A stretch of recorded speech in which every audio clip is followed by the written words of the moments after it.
ou encore il voulait faire le bien, partager sa perfection. Mais là encore, Spinoza nous arrête net. Toutes ces explications supposent que Dieu ait des désirs, des volontés et des projets. Et il revient maintenant sur ce que c'est qu'un désir. Il dit, mais qu'est-ce qu'un désir? C'est la conscience d'un manque. Tu désires ceci, c'est parce que ceci-là te manque. Ou bien c'est pas si simple à comprendre. Oui, je veux une voiture, c'est parce que la voiture me manque. Je veux une tablette, c'est parce que je n'ai pas de tablette. Donc, le désir, c'est la conscience d'un manque. Quand vous désirez quelque chose, c'est que cette chose vous fait défaut. Vous désirez boire parce que vous avez soif. Vous désirez réussir parce que vous n'avez pas encore réussi. Mais un être parfait peut-il manquer de quelque chose? Moi, je répondais. Non, il est parfait. Est-ce qu'il peut encore manquer de quelque chose? Peut-il désirer ce qu'il n'a pas? C'est contradictoire. Il a tout et vous voulez encore qu'il crée. Il a tout et vous voulez que quelque chose encore lui manque pour qu'il soit obligé de créer. C'est ce que Spinoza est en train de dire. Non, c'est une gigantesque erreur de raisonnement. C'est lui qui a dit le mot là. Si Dieu est parfait, il ne peut rien lui manquer. S'il ne lui manque rien, il ne peut rien désirer. Et s'il ne désire rien, il ne peut avoir aucune motivation pour créer.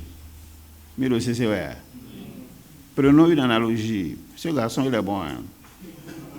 Il a quel âge on a dit là? 24 ans. Et vous avez combien là maintenant? Il y en a qui ont 30 ans parmi vous, non? Mais vous n'avez jamais réfléchi comme ça. Hein? Jamais. Et voilà comment déjà, lui, il raisonnait à 24 ans. Et on l'a chassé de toute la communauté juive pour dire, toi, tu es dangereux. Il dit, imaginez quelqu'un qui aurait déjà tout. Toute la richesse du monde, toute la connaissance possible, tout l'amour imaginable. Cette personne aurait-elle envie de créer une entreprise pour s'enrichir? Question.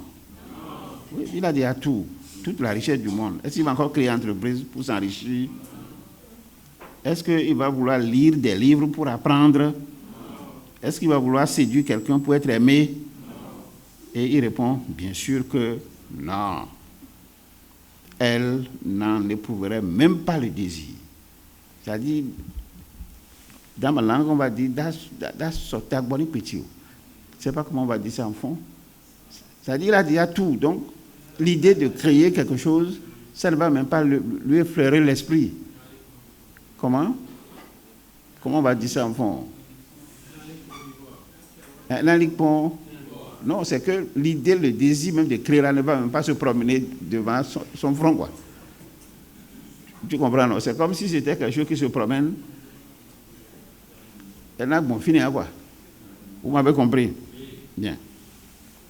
Et dit, cette personne n'en éprouverait même pas le désir. C'est exactement le problème avec l'idée d'un Dieu créateur, selon Spinoza. En attribuant à Dieu des volontés et des désirs, nous en faisons un être imparfait. Nous créons Dieu à notre image, alors que c'est exactement l'inverse qui devrait se produire. Et cette erreur a des conséquences désastreuses. Car si Dieu crée par désir, alors il devient capricieux, il devient imprévisible, potentiellement injuste. Alors, est-ce que lui va dire ça aux gens au XVIe siècle, XVIIe siècle? Est-ce que les gens vont le tolérer pour l'accepter encore dans leur communauté? Non. On dit, mais pourquoi a-t-il créé ce monde si plutôt qu'un autre? Donc, il est imprévisible, il est capricieux, il n'est pas juste ce Dieu-là. Pourquoi il a créé ce monde dans lequel on souffre et pourquoi il n'a pas créé un autre monde? Pourquoi permet-il la souffrance?